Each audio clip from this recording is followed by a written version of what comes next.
د طالبانو یو چارواکی د عبدالرؤف ماشوم د اختطاف په تور کابل ته راوړل شوی. د اسلامي امارت ویان مرستیال وایي فاریاب کې یو سرګروپ مخدوم عالم د ماشوم عبدالرؤف د اختطاف په تور کابل ته راوړل شوی دی.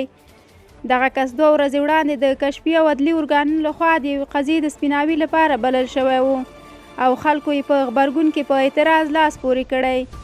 د سرچینې په وینا دا چې پخواني حکومت له دولتي چارواکو څخه چا پوښتنه نشوه کولی، نو ځکه یو شمېر خلکو لاریون وکړ او ځینو بهر میشتو خلکو دې مسلې ته قومي رنګ ورکړ چې حقیقت نه لري. د یادونې وړ ده چې امنیتي ځواکونو 2 میاشتې وړاندې بلخ او فاریاب کې مخدوم عالم ته نږدې یو شمېر کسان نیولي وو او د نیولو لړۍ روانه وه چې د مخدوم په نیولو سره مسله ښکاره شوه. دغه راز ویل کېږي چې یاد کس ایران ته د پخواني ټوپک سالار نظام الدین قیصاري په تیښته کې هم مرسته کړې ده. مخدوم عالم د اسلامي امارت حاکمیت مخکې فاریاب کې د اسلامي امارت د نظامي کمیسیون مسؤل و